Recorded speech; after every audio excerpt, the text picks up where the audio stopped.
마태복음 18장 18절부터 20절까지 함께 읽겠습니다. 진실로 너희에게 이르노니 무엇이든지 너희가 땅에서 매면 하늘에서도 매일 것이요 무엇이든지 땅에서 풀면 하늘에서도 풀리리라. 진실로 다시 너희에게 이르노니 너희 중에 두 사람이 이 땅에서 합심하여 무엇이든지 구하면 하늘에 계신 내 아버지께서 저희를 위하여 이루게 하시리라. 두세 사람이 내 이름으로 모인 곳에는 나도 그들 중에 있느니라. 아멘입니다. 앉으시기 바랍니다.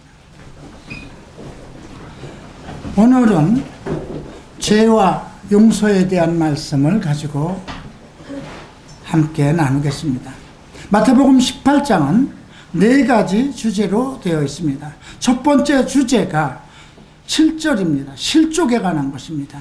실족해 하는 일들이 있으므로 인하여 세상에 화가 있도다. 실족해 하는 일이 없을 수는 없으나 실족해 하는 그 사람에게는 화가 있도다. 실족이라는 건 함정입니다. 새를 잡기 위해서 덫을 쳐놓은 것을 실족이라고 합니다.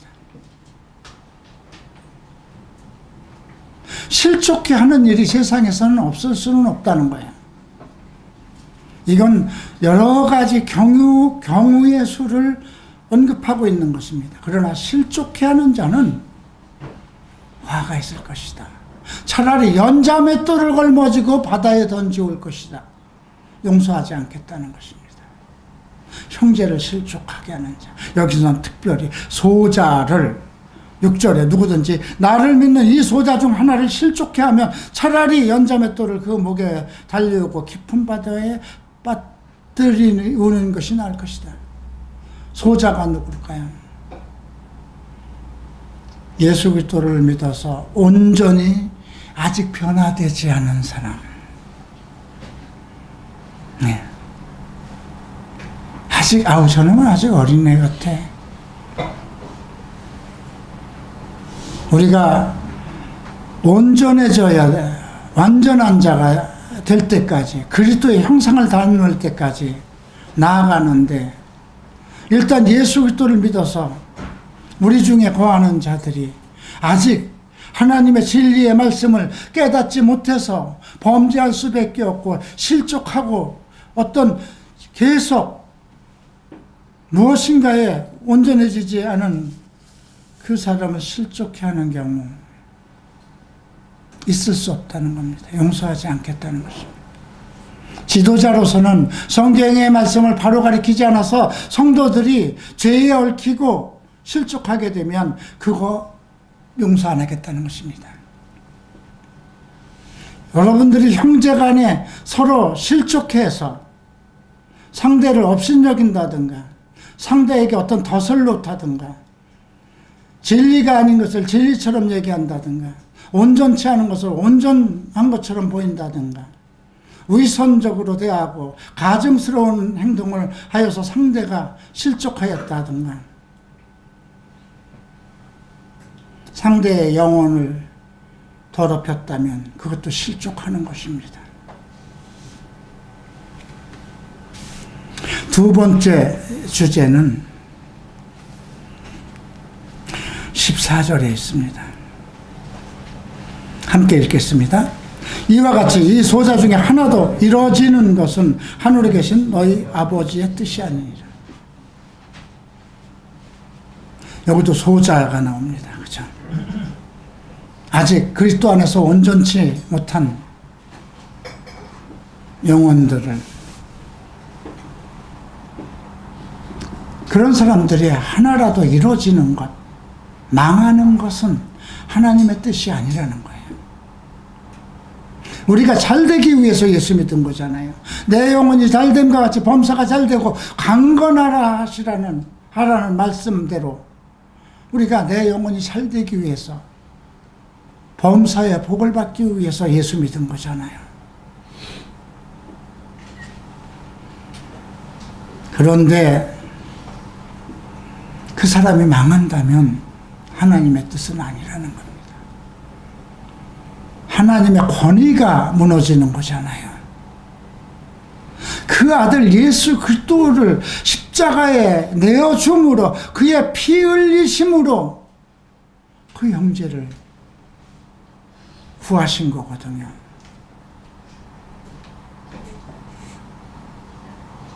그를 계획한 것이 이 땅을 창조하기도 전에, 하늘을 창조하기도 전에 예수 그리스도 안에서 그를 택하시고 부르시고 의롭다 하신 형제를 어떤 상황이 돼도 그 사람이 망하는 것은 하늘에 계신 아버지의 뜻이 아니라는 겁니다. 그렇기 때문에 그 누구도 업신여기지 말라는 것입니다. 그들의 천사들이 날마다 하늘에서 아버지의 얼굴을 뵙는다고, 이건 주님이 직접 하신 말씀입니다. 이것이 두 번째 주제입니다. 세 번째 주제는 실족한 자들을 어떻게 다룰 것인가에 대해서 기록되어 있습니다. 15절에 내 형제가 죄를 범하거든 가서 너와 그 사람만을 상대하여 권고하라. 만일 들으면 내가 내 형제를 얻은 것이요. 어떤 형제가 잘못을 했어요. 범죄를 했어요. 그러면 그거 까불리지 말고 단둘이서 내가 가서 내가 그 형제의 문제를 가지고 그 형제를 꾸짖어서,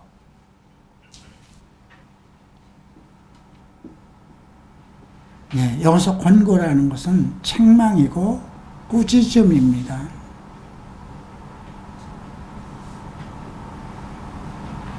그래서 그 형제를 돌이키라는 것입니다.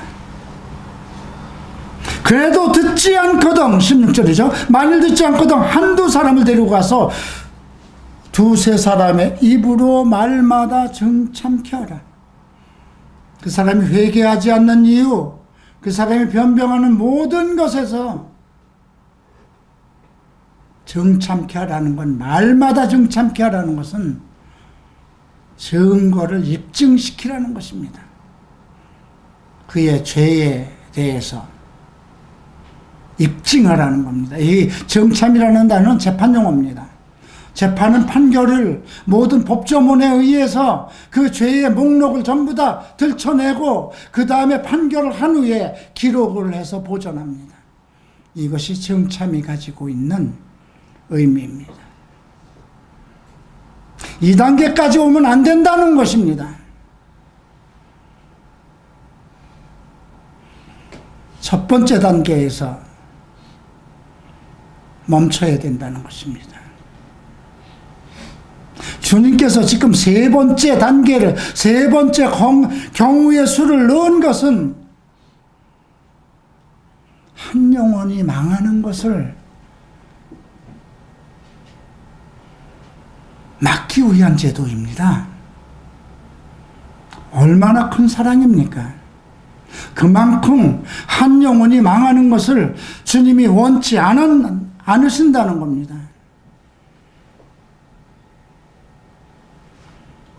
목사의 권고를 우습게 여기고 또 날마다 하는 소리, 날마다 나를 미워해 모든 사람이 죄를 다 짓는데 자기는 안 그랬었나 하는 그런 악한 마음을 가지고 계속 마음속에서 쓴뿌리가 나서 그 쓴뿌리로 사람들을 더럽게 하고, 첫 번째 권고에서 제동이 안 걸리고 회개치 않은 사람은 두 번째 단계에 들어오기 때문에, 그럼에도 불구하고 두세 사람이라고 그랬어요. 그죠?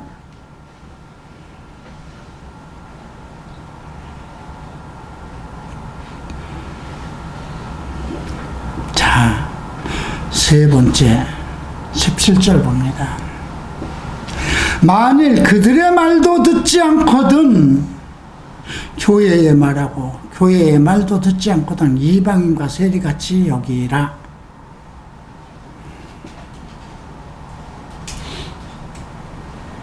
교회에 얘기한다는 거죠. 죄의 문제에 대해서 침묵하지 말라는 것입니다. 앞에서는 서로 죄를 범하는 형제가 있어도 그 사람을 실족해 해서는 안 된다는 것입니다. 주께서 택하시고 주께서 주의 하나님의 양이고 주님께서 거룩하게 하고 주님께서 부르신 형제고 천국에 같이 가야 할 형제이기 때문에 실족해 해서는 안 된다는 거예요.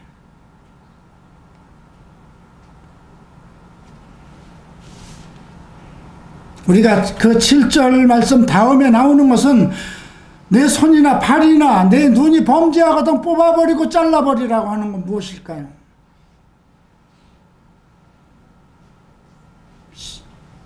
그 형제들이 잘못하는 죄의 문제를 반드시 다루라는 것입니다. 그걸 다루지 않으면 다 실족하잖아요. 교회가 매일 축복이나 얘기하고 은혜나 얘기하고 어떻게 하면 이 사람을 통해서 많은 헌금이 들어오게 할까 하고 안수에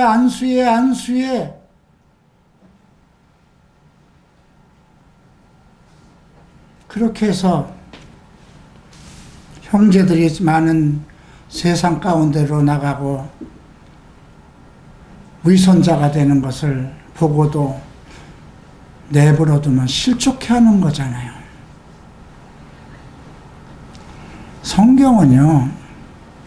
성경의 모든 말씀은 다 복음입니다. 복음은 교훈과 책망과 바르게 함과 의로 교육하기에 유익한 것입니다. 기쁜 소식입니다. 죄인이 회개해서 돌아오는 기쁜 소식입니다. 반드시 죄를 범하면 책망이 따르는 것이 성경입니다.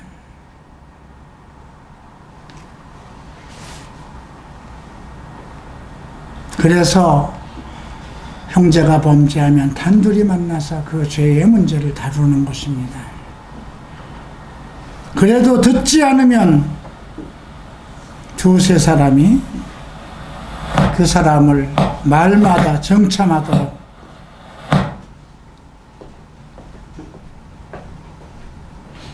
그렇게 처리해야 되고요. 그래도 듣지 않으면 교회에 말하라는 거죠. 고린도전서 5장에는 아비의 첩업과 통간을 한 아들이 있습니다. 아비의 본초는 자기 어머니니까 통간할 수는 없겠죠. 아비의 첩도 엄입니다. 그가 고린도 교회 성도였습니다. 그런데 교회가 묵인했습니다. 알고도 묵인했습니다. 바울은 너희가 그러한 자와 어찌 같이 밥을 먹었느냐? 내가 너희와 같이 있으나 떨어져 있으나 멀리 있더라도 너희와 함께 그러한 자를 사탄에게 내어준다고 그랬습니다. 그가 육체는 멸하고 영혼은 그리스도의 날에 살게 하기 위해서. 너무나 무서운 말입니다. 아직 예수 그리스도가 오지 않으셨어요. 그러면 그 형제는 어떻게 됐을까요? 사탄에게 내어둔 주지. 물론 그는 죽었죠. 고린도 교회 사람들은 다 죽었어요. 그죠? 바울도 죽고 다 죽었어요. 그러나 그 고린도 교회에 음행하던 자, 동성애자들, 수없이 잘못하던 그 사람들도 바울의 책망을 듣고 회개하고 온전케 된 사람들은 바울과 함께 지금 천국에서 주님이 오시는 날까지 고이 쉬고 있겠죠.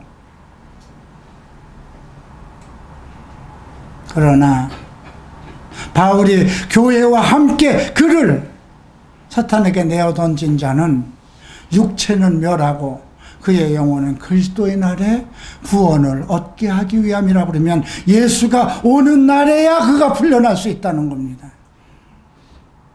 나는 그가 지금도 흑암 속에 있는 걸로 난 그렇게 생각합니다.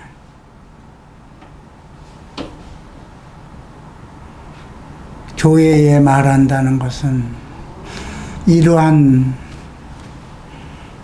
권위를 가지고 있는 것입니다. 일반 교회는 조금 툭하고 목사한테 대들고 잘못하면 출교할 수도 있어요. 그거는 아니에요. 주께서 말로 너희가 내게 범죄하면 사함을 얻을 수 있어도 성령을 회방하는 죄는 이 세상이나 오는 세상에서도 사함을 얻지 못한다 그랬습니다. 성령을 모독하는 거죠. 말로 나를 모독하면 사함을 받을 수 있지만 성령을 모독하는 것은 이제 목사를 비방했다고 해서 성령을 모방하는 건 아니죠. 목사가 성령은 아니잖아요. 그러나 목사가 하는 사역을 회방하였다면 그건 문제입니다. 주께서 그 목사를 통해서 어떤 사역을 하고자 하였는데 그 사역을 막고 회방하였다면 그건 성령의 회방일 수도 있습니다. 그러나 오늘 마태복음 18장에서 세 번째 단계까지 가서 교회의 말하고 교회의 말도 듣지 않으면 이방인과 세리같이 여기라. 그는 구원받을 수 없는 자처럼 하나님 나라에 들어올 수 없는 자처럼 여기라고 했습니다. 물론 우리 교회에서 출교를 해도 그는 딴 교회에 가서 예수를 잘 믿을 수는 있어요. 예수를 잘 믿는다는 건 내가 힘과 능력과 나의 어떤 것으로 잘 믿는다는 것, 그것을 뜻하는 것이 아닙니다.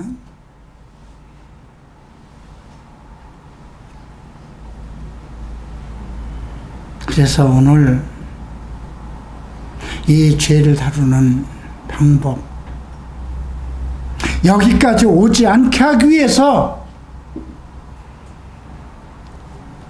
내 오른손이 범죄하면 찍어버려라. 내 오른발이 범죄하면 찍어버려라. 내 오른눈이 포로노를 보면 뽑아버리라.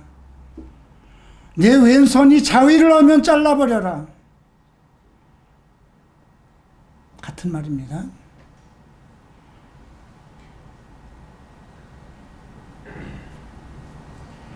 이것이 먼저 선행되어야 되는 거거든요. 그럼에도 또 예수 그리스도의 이름으로 구원받은 성도들이기 때문에 실족한 자들을 위해서 세 단계로 나누어서 형제가 범죄하면 그래도 네가 가서 권고해서 그를 돌이켜라. 여기서 권고라는 말은 목적이 그를 회복시키는 데 있는 겁니다. 무엇으로 권고해야 될까요? 책망도 있을 수 있고 메시지도 있을 수 있고 여러 가지 상황 논리도 있을 수 있어요. 그래도 듣지 않으면 그것을 다룰 수 있는 두세 사람이 말마다 정참해서 도망가지 못하게 하라, 변명하지 못하도록 하라는 거예요. 재판 기록처럼 재판하는 것처럼 정참하라, 입증하라는 것입니다. 그래도 말 안 들면 교회의 말하고 교회의 말도 듣지 않는다면, 여기서 우리가 교회의 말하고 교회의 말도 듣지 않는 건 그 영혼을 위해서 교회가 들고 일어나야 된다는 것입니다. 무엇을 하기 위해서? 출교를 하기 위해서요? 아니요. 바로 그 다음에 나오잖아요. 18절 봅니다. 진실로 너희에게 이르노니 무엇이든지 너희가 땅에서 매면 하늘에서도 매일 것이요 무엇이든지 땅에서 풀면 하늘에서도 풀리라. 이게 교회에 주신 권세입니다. 진실로 다시 너희에게 이르노니 너희 중 두 사람이 이 땅에서 합심하여 무엇이든지 구하면 하늘에 계신 내 아버지께서 저희를 위하여 이루게 하시리라. 기본 단위가 두 사람이에요. 교회에 100명 중에 98명이 몽땅 반대를 한다 하더라도 그의 영혼을 위해서 두 사람이라도 하나님께 구하고 그 죄를 풀기를 원한다면 하나님은 푸시겠다는 겁니다.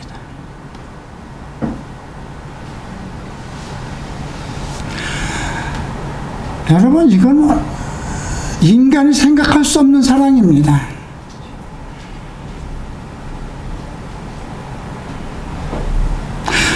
이 20절에 이렇게 됐어요. 20절에는 두 사람이라고 되어 있는데 20절에는 두세 사람이 내 이름으로 모인 곳에 나도 그들 중에 기본 단위가 두세 사람이에요.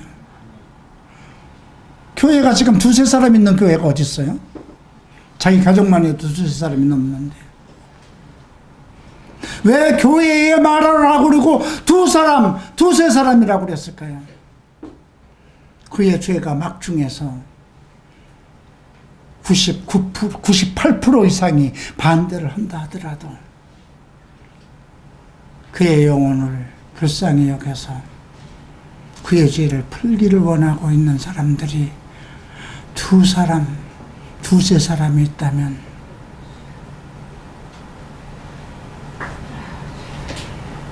하나님은 그들 속에 있겠다는 겁니다. 예수님은 그들 편에 있겠다는 것입니다.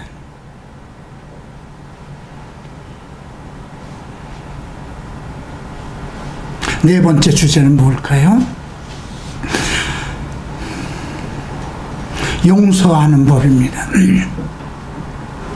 베드로가 묻습니다. 주님의 설교를 다 듣고 나서 그러면 형제가 죄를 범하면 몇 번 용서할까요? 한 7번 하면 되겠습니까? 내게 이르노니 7번뿐만 아니라 70번씩 7번이라도 용서하라. 490번이죠. 한 형제가 490번을 용서할 죄를 질 만한 것이 있을까요? 490번이라 그러면 매일 줘도 1년 반입니다.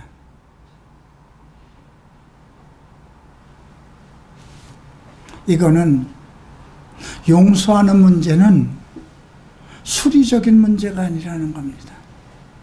누가복음 17장 3절에서 형제가 범죄하면 꾸짖고 회개하면 용서하라.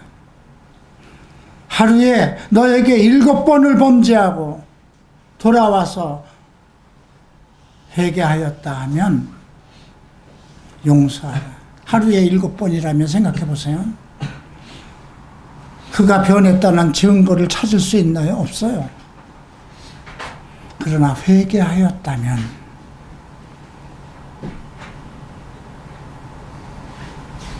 근데 잘 생각해 봐야 돼요. 그럼 잘못했습니다 하면 되는 거 아니냐.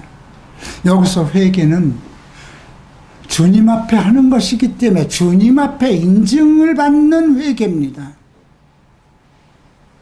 그가 주님 앞에 자기의 모든 죄를 충분히 회개해서 내게 와서 정말 잘못했습니다. 용서하십시오. 내가 진심으로 나의 죄에 대해서 주님께 구하고 이제 주님 뜻 안으로 살기로 작정을 하고 돌아왔습니다. 용서라는 거 생각해 보세요. 여러분, 자식들이 원수 짓을 해도 참 용서하기가 쉽지 않은 거예요. 10번, 20번 잘못해도 부모는 용서할 마음을 원래 가지고 있어요. 남이면 용서 못하는 거예요. 그러니까 부부도 한 몸이 되었다가도 헤어질 땐 남이 되는 겁니다. 용서 못하기 때문에 헤어지는 거 아닙니까? 용서라는 거 그렇게 쉽지 않은 겁니다. 그러나 하나님 앞에 회개를 했다면, 범죄한 심령이 하나님 앞에 온전히 회개했다면 주께서 용서해 줄 사람의 마음도 용서할 수 있도록 만드시는 거거든요.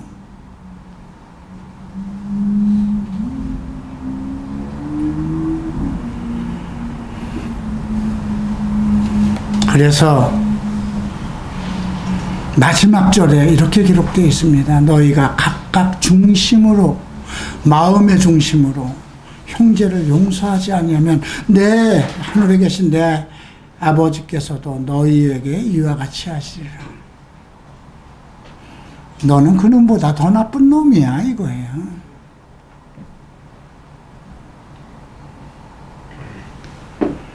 얼마 전에 우리 교회 청년들을 섬기기로 작정을 하고 하나님이 보내셨다고 하셔서 우리 아이들의 아픔과 고통을 충분히 자기 인생 속에서 체험을 하고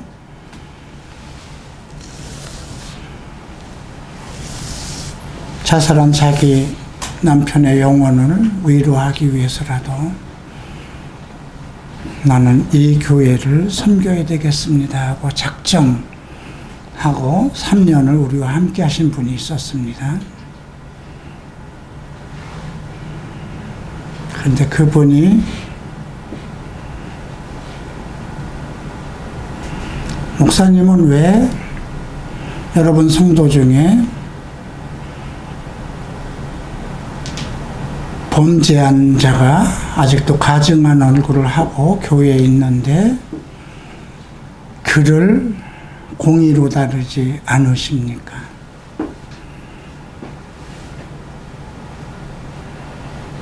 그리고 나는 내 공의에 의해서 그러한 자를 얼굴을 마주할 수 없고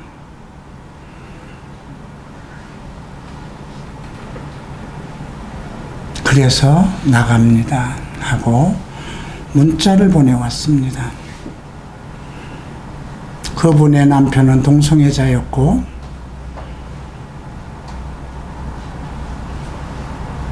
두 분은 그 교회 안수집사로 성가대에 섰고 교회에서는 그분이 동성애자인지도 몰랐고 어떤 것이 더 가증할까요? 왜 그 남편은 장성한 두 아이 자식을 두고도 자살했어야 될까요? 아내가 충분히 용서하고 그를 사랑했다면 자살로 인생을 마감하는 사람은 없습니다.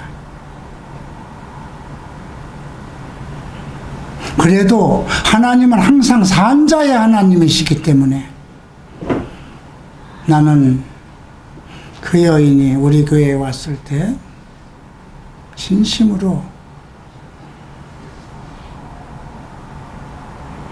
떠난 사람은 떠난 사람이니 그 영혼은 하나님 앞으로 갔든지 뭐 어디로 갔든지 간에 그건 하나님, 그 영혼이 삶을 떠나면 그 인생은 그의 영혼은 하나님의 담당이니까 내가 관여할 수 없는 거예요. 그가 잘했든 잘못했든.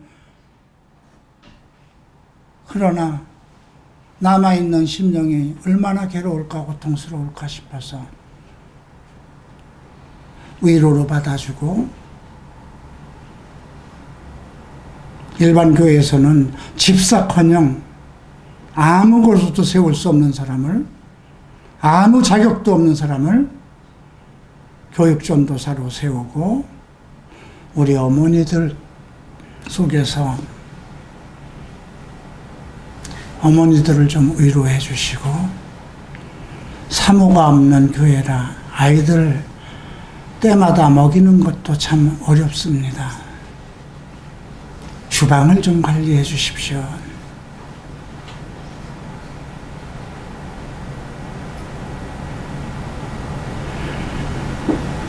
그런데 자꾸 뭔가 이상해지죠?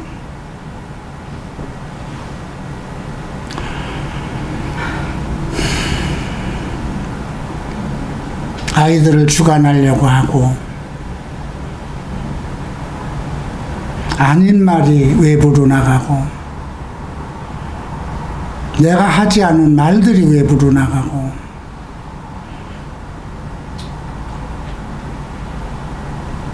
그래도 한 사람도 이루어지는 것은 하나님의 뜻이 아니니까. 그래서 지난번 임시총회를 통해서 우리가 결산을 보면서 잘못된 것에 대해서 언급을 했습니다. 그 집사는 누가 세운 것이며 무엇을 잘못했으며, 40대 모임은 누가 만든 것이며 무엇을 잘못했으며, 교회가 크고 작든 담임의 승인 없이 하는 일은 있을 수가 없는 일입니다. 책망을 받으면, 한 집안에서도 아비의 책망을 받으면 자녀들은 잘못했습니다 하고 수긍하고 돌아오는 것이 원칙인데, 그 다음 주일날 9시에 사직서를 문자로 보내고 3년을 섬기던 성도들을 광야 생활 같은 곳에 하나님이 보내서 짐승과 같은 사람들을 섬기라고 보내서 3년을 기쁨으로 섬겼는데, 이제 주님께서 나를 안식의 땅으로 보내기 때문에 떠나겠습니다.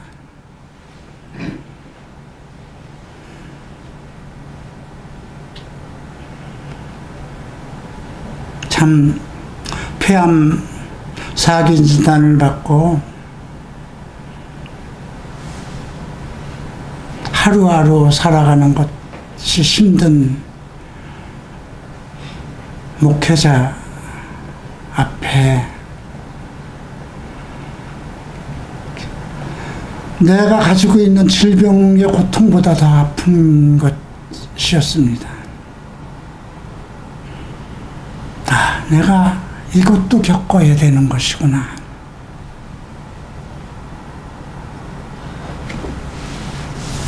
여러분께 묻겠습니다. 두 아들이 있습니다. 두 형제가 있습니다. 큰 아들과 작은 아들과 싸웠는데, 큰 아들이 어떻게 한 대 줘박은 것이 아이가 넘어져서 뇌진탕으로 죽었습니다.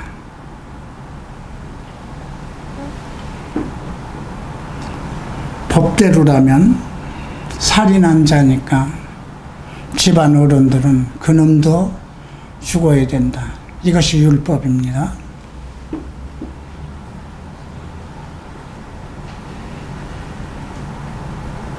그것이 구약에 나오는 이야기입니다. 다윗 왕에게 있었던 일입니다. 작은 아들이 형을 죽여서, 그러면 그 죽인 아들도 죽여야 되는 겁니까?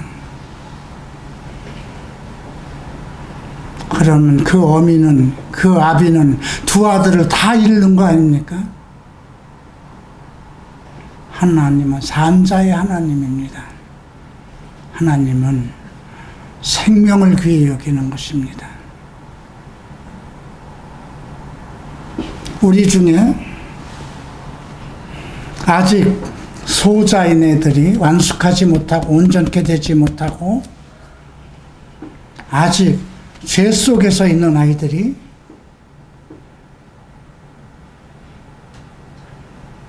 어떤 성적인 추행이 일어났다고 하십시다. 그리고 한 아이는 교회를 떠났고 한 아이는 교회에 남았다고 하십시다.